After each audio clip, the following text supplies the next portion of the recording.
सदन सत्र और राजनीतिक कोलाहल। ये राजनीतिक कोलाहल कहीं इंसानी जीवन को खा तो नहीं रहा है, ये अब सोचने वाली बात है। क्योंकि जब भी सदन चलता है, जो भी हम टैक्स देते हैं वो जीवन को सुधारने के लिए देते हैं, लोगों के लिए देते हैं, लोगों की सेफ्टी के लिए देते हैं, सुरक्षा के लिए देते हैं, व्यवस्था के लिए देते हैं। पर जब भी आजकल सदन चल रहा है, ये एक देखने में चलन आ गया है कि उसमें पब्लिक के लिए बातें नहीं हो रही हैं। कभी सत्ता आ रही है, सत्ता जा रही है, सत्ता में ये हो रहा है, सत्ता में वो हो रहा है, इसकी सदस्यता आ रही है, उसकी सदस्यता जा रही है।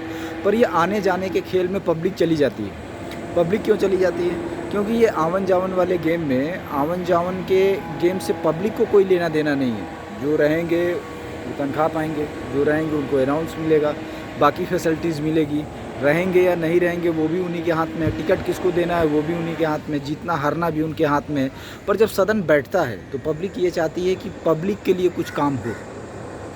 पब्लिक के लिए काम होना सदन के अंदर बहुत ज़्यादा ज़रूरी है, क्योंकि सदन के अंदर जब भी कुछ भी एक्टिविटी होती है तो पब्लिक के अंदर बस एक लालसा रहती है कि हमारे लिए क्या हो रहा है। अब होनी भी चाहिए, क्योंकि ये जो भी तामझाम चल रहा है, जो भी चीज़ें चल रही हैं, जिस भी तरीके से चीज़ें चल रही हैं, जनता ने जो पैसा दिया है वो सिर्फ अपने काम के लिए दिया है, इसलिए दिया है कि उसका काम हो। जनता ने जो पैसा दिया है वो ये जानना चाहती है कि उसके लिए क्या हुआ, उसके लिए न्यायालयों का निर्माण हुआ कि नहीं, उसके लिए स्कूलों का निर्माण हो रहा है कि नहीं हो रहा है, उसके एडमिनिस्ट्रेशन में क्या परिवर्तन हो रहा है, जनता के सम्मान की सुरक्षा के लिए क्या किया जा रहा है। पब्लिक को इस बात से मतलब होता है और पब्लिक को वही जानना भी होता है, वही सुनना भी होता है। पब्लिक सुनना और जानना भी वही चाहती है।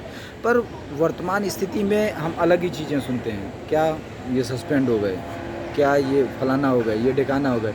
अपने को क्या लेना देना है? हमने टैक्स दिया है, जनता ने टैक्स दिया है, जनता के लिए क्या हुआ?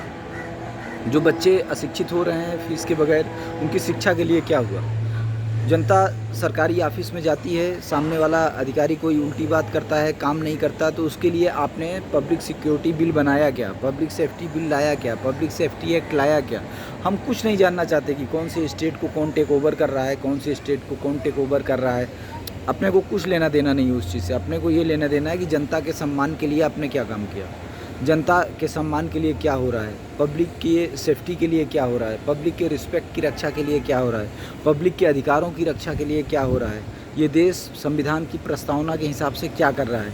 संविधान की प्रस्तावना के हिसाब से सभी देश के नागरिकों को समान अधिकार है कि नहीं? देश के सभी नागरिकों को समान रूप से रोजगार का अधिकार है कि नहीं? देश के सभी नागरिकों को, सभी बच्चों को समान रूप से शिक्षा का अधिकार है कि नहीं? 14 साल तक के बच्चों को जो फ्री एजुकेशन का प्रावधान किया गया वो है कि नहीं?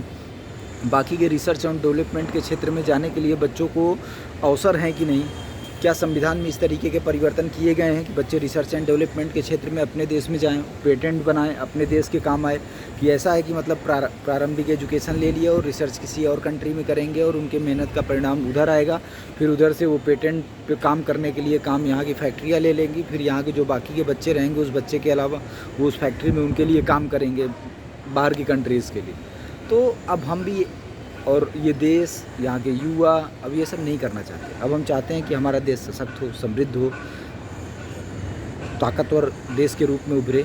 हम विकासशील नहीं रहना चाहते, अब हम विकसित की श्रेणी में आना चाहते हैं। विकसित मतलब बड़ी बड़ी बिल्डिंगें नहीं, बिल्डरों की बड़ी बड़ी बिल्डिंगें सिर्फ बिल्डरों को प्रॉफिट देती हैं, पब्लिक को नहीं देती। बच्चों को धूप नहीं मिलता, बुढ़ों के लिए जगह नहीं मिलता, परिवार रह नहीं सकता। क्योंकि जो भारतीय परंपरा का परिवार होता है उसमें नॉर्मली बहुत सारे लोग रहते हैं। बहुत सारे लोग मतलब मियाँ बीवी, बच्चे, माता पिता, बुआ फूफा, बहनें, भांजे बहनोई, बाकी के जो रिश्तेदार उनके माता पिता। तो हमारा जो सामाजिक सिस्टम है उसको ये घोंसला सूट नहीं करता। अगर हम घोंसले बनाएंगे तो समाज अपने आप ख़त्म हो जाए। कुछ करने की ज़रूरत नहीं, बस आप घोंसलों को बनाइए, घरों को बैन कर दीजिए, सभ्यता अपने आप ख़त्म हो जाएगी। और वो सारे लोग कबूतर हो जाएंगे। कबूतर कैसे हो जाएंगे? वो अपने अपने दरबे में रहेंगे। और जब रिश्ते नहीं होंगे तो समाज नहीं होगा, समाज नहीं होगा तो इंसान अकेला होगा, अकेला होगा तो उसको लूटना आसान होगा, तो सिर्फ लुटेरे ही व्यवस्था पे हावी होंगे। अगर हम इस तरीके से सोसाइटी को नष्ट करने का काम करते हैं या ऐसा रास्ता चुनते हैं जिसमें सोसाइटी नष्ट हो जाए, तो उसका अंजाम इसी तरीके से कुछ होने वाला है।